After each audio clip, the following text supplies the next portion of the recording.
பார்க்கக்கூடிய அரசியல், மிரட்டி பார்க்கிற அரசியல். தமிழ்நாட்டுக்கு நிதி தர மாட்டேன், கல்வி உரிமையை பறிப்பேன். ஏன்னா நீங்க நல்லா படிக்கிறீங்க, படிச்சுட்டு என்னை பார்த்து கேள்வி கேட்குறீங்க. நாங்க 3வது மொழியாக ஹிந்தியை உங்கள் மீது திணிக்க முயற்சி செய்கிறோம். அது ஹிந்தி திணிப்பு பிறகு சமஸ்கிருத திணிப்பாக மாறும். அதுக்கு நீங்க எங்களோட ஒத்து போக நீங்க தயாரா இல்லை அப்படின்னா உனக்கு நியாயமாக தர வேண்டிய கல்வி நிதியை தரமாட்டேன் என்று மிரட்டி பார்க்கக்கூடிய அரசியல். இது எல்லாம் அவர்கள் பெரும்பான்மைவாதத்தை வைத்துக்கொண்டு செய்கின்ற அரசியல். இது இன்னைக்கு மட்டும் பெருசா வந்ததில்லை.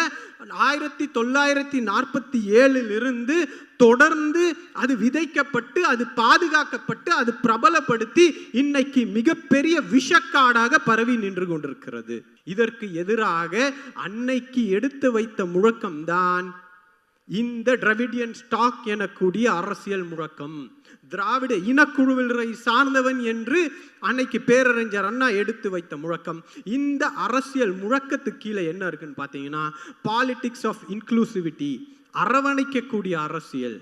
நீ தனிமைப்படுத்துற அப்படின்னா நாங்க யாரையும் தனிமைப்படுத்த மாட்டோம்.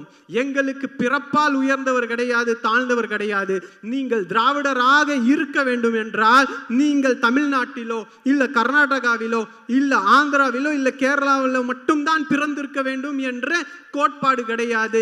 சமத்துவத்தை ஏற்றுக்கொண்ட அனைவரும் திராவிடர்கள் என்ற ஒரு கோட்பாடோடு ஒரு அரசியல் முழக்கத்தை, ஒரு அரசியல் தத்துவத்தை கட்டமைத்தார் பேரறிஞர் அண்ணா.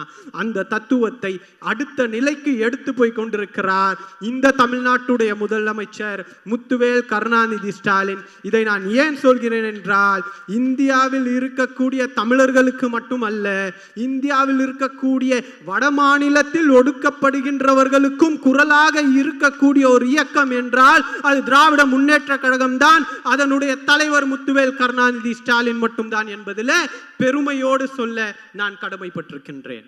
நாங்கள் இன்க்ளூசிவிட்டி பாலிடிக்ஸ்